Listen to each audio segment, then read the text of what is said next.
Hello दोस्तों, जैसा कि अभी कुछ ही दिनों पहले यूपी ट्रिपल एससी द्वारा एजीटीए का एग्ज़ाम आयोजित कराया गया था और उसका अब प्रोविज़नल आंसर की भी आ चुका है। आप सभी ने मिला भी लिया होगा कि किसके कितने आंसर सही हो रहे हैं और कितने गलत हो रहे हैं।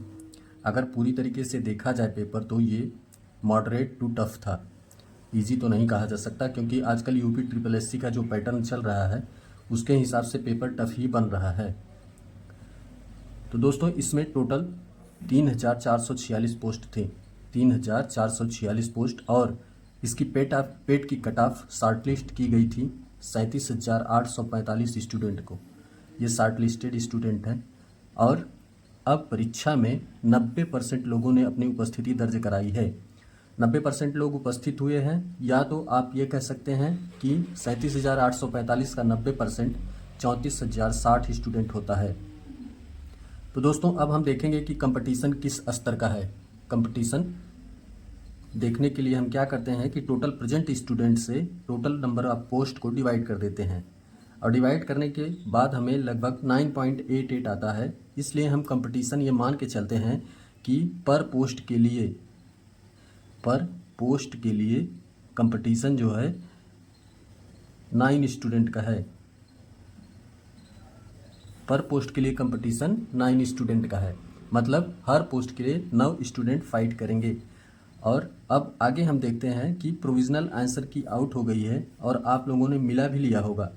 पेपर का पैटर्न अगर देखा जाए तो जो यूपी जीके के 20 प्रश्न थे, कंप्यूटर के 20 प्रश्न थे और एग्रीकल्चर के 20 प्रश्न थे।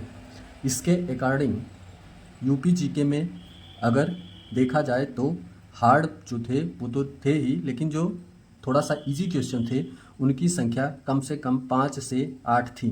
और सेम कंडीशन कंप्यूटर में भी था, उनकी भी संख्या कम से कम 4 से 6 इजी क्वेश्चन थे। एग्रीकल्चर के सामान्य प्रश्नों को अगर देखा जाए तो 20 से 25 क्वेश्चन सभी ने किए होंगे। 20 से 25 क्वेश्चन अगर इस हिसाब से देखा जाए, हम लो वर्थ ले रहे हैं, जैसे 5, 4 और 20 ले रहे हैं तो 5, 4 9 होता है और 20 को उसमें ऐड कर देंगे तो लगभग 30 पहुंच रहा है। अब हम बात करते हैं कट ऑफ क्या जा सकती है। आइए कट ऑफ पर चर्चा करते हैं। कट ऑफ के लिए हम देखते हैं कि ये अभी हम डीबी के लिए आपको कट ऑफ बता रहे हैं कि डीबी के लिए कितनी कट ऑफ जाएगी। ये डीबी के लिए और फाइनल कट ऑफ इसके बाद चर्चा करेंगे। जो अनरिजर्व है उसके लिए 35 से 40 जिसके सही होंगे वो डीबी के लिए बुलाए जाएंगे, जहाँ तक मैं सोचता हूँ और एनालिसिस के बाद मैं आपको बता रहा हूँ। ओबीसी के लिए 32 से 38 के लगभग कट ऑफ जाएगी। ईडब्ल्यूएस और ओबीसी के आजकल ट्रेंड चल रहा है कि सेम कट ऑफ जाती है, तो उसकी भी 32 से 38 जाने की संभावना है। और एससी 28 से 35 जाएगी। एसटी के लिए 25 से 32 कट ऑफ जा सकती है और फिजिकली हैंडीकैप्ड जो कैंडिडेट हैं उनके लिए 23 से 28 कट ऑफ जाएगी। फीमेल की इसमें पार्टिसिपेंसी बहुत कम थी, इस वजह से इसकी कट ऑफ इससे भी कम जा सकती है। और जैसा कि ये 30 से 35 लिखा है, कट ऑफ 28 भी जा सकती है, लेकिन एक्सपेक्टेड कट ऑफ 30 से 35 है। अब हम फाइनल कट ऑफ की चर्चा करते हैं।